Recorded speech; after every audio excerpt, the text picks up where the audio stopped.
இப்போ அதே மாதிரி இப்போ உங்களுக்கு ஏஜ் ஆக ஆக இப்போ ஒரு டயபெட்டிக்னால ஒரு சின்ன இடிச்சிட்டு இப்போ சேர்ல இடிச்சு அது மாதிரி ஆனா கூட அதனால வந்து பிரச்சனை வருமா? அந்த அல்சர்னு சொல்லுவாங்களே, அதனால அது ஆகுமா? ஆமாம் குணா, நீங்கள் கேட்குறது ஒரு கரெக்டான கொஸ்டின். என்னன்னு கேட்டால், நீங்கள் டூ வீலர் ஓட்டுவீங்களா? ஆமா. டூ வீலர் ஓட்டும்போது என்ன ப்ரிகாஷன்ஸ் எடுப்பீங்க நீங்கள்? Safety helmet. ஹெல்மெட் எதுக்கு போடுறீங்க? விழுந்துட்டா இப்போ ஆக்சிடென்ட் ஆச்சுன்னா விழுந்துட்டா இட் வில் ப்ரொடெக்ட்ல.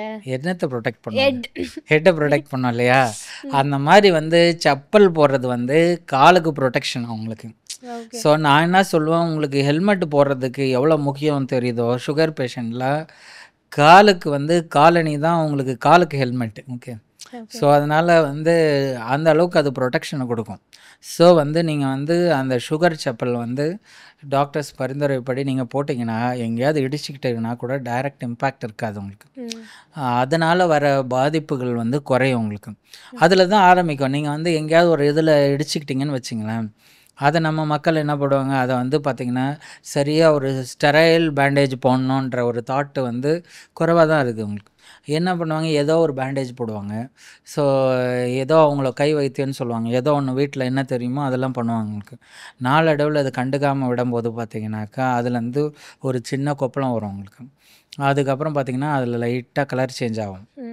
அதுலேருந்து கொஞ்சம் இன்ஃபெக்ஷன் வந்து அது மேலே மேலே மேலே மேலே சுகர் பேஷண்ட்டுக்கு இன்ஃபெக்ஷன் ஆனால் கூட ஆரம்ப ஸ்டேஜில் ஒன்றுமே தெரியாது அவங்களுக்கு. நான் சொன்னேன் இல்லையா, அவங்களுக்கு வந்து அந்த வலி உணர்ச்சி எதுவுமே தெரியாது. ஸோ இன்ஃபேக்ட் நான் ஒரு எக்ஸாம்பிள் சொல்கிறேன். நான் ஒரு பேஷண்ட்டுக்கு காலையில் எந்திரிச்சு பார்க்கும்போது அவங்க கட்டவரையிலே அவங்களால பார்க்க முடியல. ஓகே. பார்த்தா அவங்க வீட்டில் எலி இருக்கும், அது வந்து கடித்து அந்த கட்டை விரலில் வந்து பார்த்திங்கனாக்கா துண்டாக்கி அது கட் பண்ணி போடுற அளவுக்கு அவங்களுக்கு உணர்ச்சியே ஒன்றுமே தெரியல அவங்களுக்கு. இது வந்து ரியல் ஃபேக்டை சொல்கிறேன் நான். ஸோ நாளடைவில் சுகர் கண்ட்ரோல் பண்ணாமல் இருக்கும்போது பார்த்திங்கனாக்கா அவங்களுக்கு உணர்ச்சியே தெரியாது அவங்களுக்கு. ஸோ இந்த மாதிரி இருக்கிற சுச்சுவேஷனில் எங்கேயாவது இடிச்சுக்கிட்டா கூட அவங்களுக்கு தெரியாது. உணர்ச்சி இருந்தால் தானே தெரியும் இடிச்சுக்கணுன்ட்டு, அதுவே தெரியாது அவங்களுக்கு.